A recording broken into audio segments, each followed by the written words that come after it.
So now we have 2 rings. Yes. Was last year stressful going in because it was expected y'all would be playing in the state championship match? It was definitely a different feeling. It's just, I would say the biggest part about it was there was just a lot more eyes on us on what we were supposed to do, waiting for how we were going to fail if we were. And,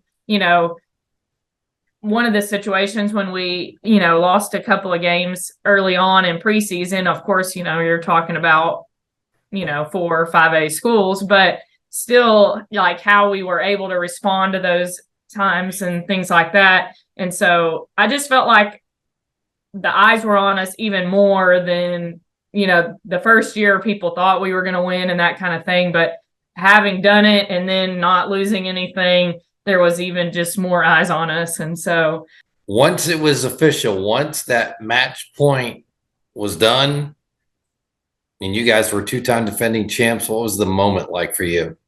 It was awesome. Obviously, I have won a back-to-back before in track, but obviously volleyball and track is a different feeling just as far as how the sport is and that kind of thing. Yeah.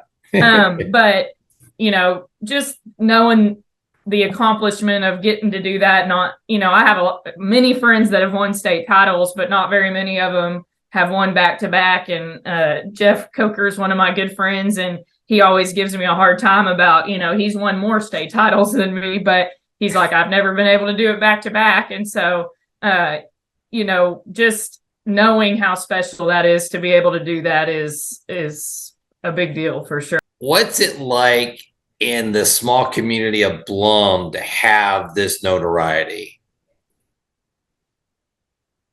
I mean, obviously it's very special to this community. We get lots of support from them.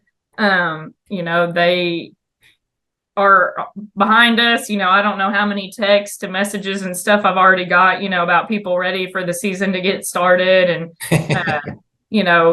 to see us get back out there. And so, I think it's huge for a community to get to have this kind of success and be behind a team having this much success.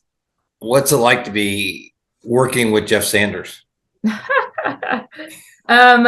Well, I don't have a sibling, but he is the closest thing I do have. And so with that being said, there's lots of ups and downs. We've shared some of the best times of our lives together and some of the worst. And, there's definitely some fights and stuff that go on between us. But in the end, we both love each other and know that we're there for each other. And what's your preseason look like before you get to district? We scrimmage Burleson and Glenrose, and then West and Crawford. Oh, there you go.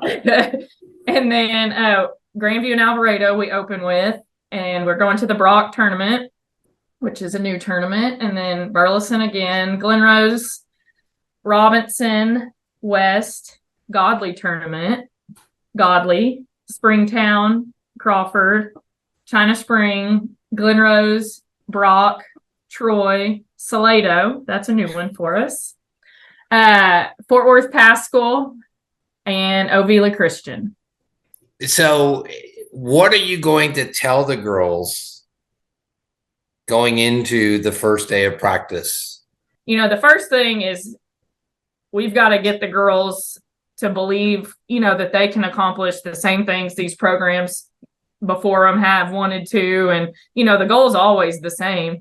And the main thing is I talked to them about, you've got to leave here every day knowing you got better. And if we do that from, obviously, like I said, we talked about this all summer. Right. But, when August 5th starts, obviously, if we're getting better every day, I have no doubt that we've got the pieces to be where we want to be at the end. But if we find ourselves not getting better, then we've got to figure out a way. And so that's my main thing is we've got to get better every day. And so that's kind of going to be our goal.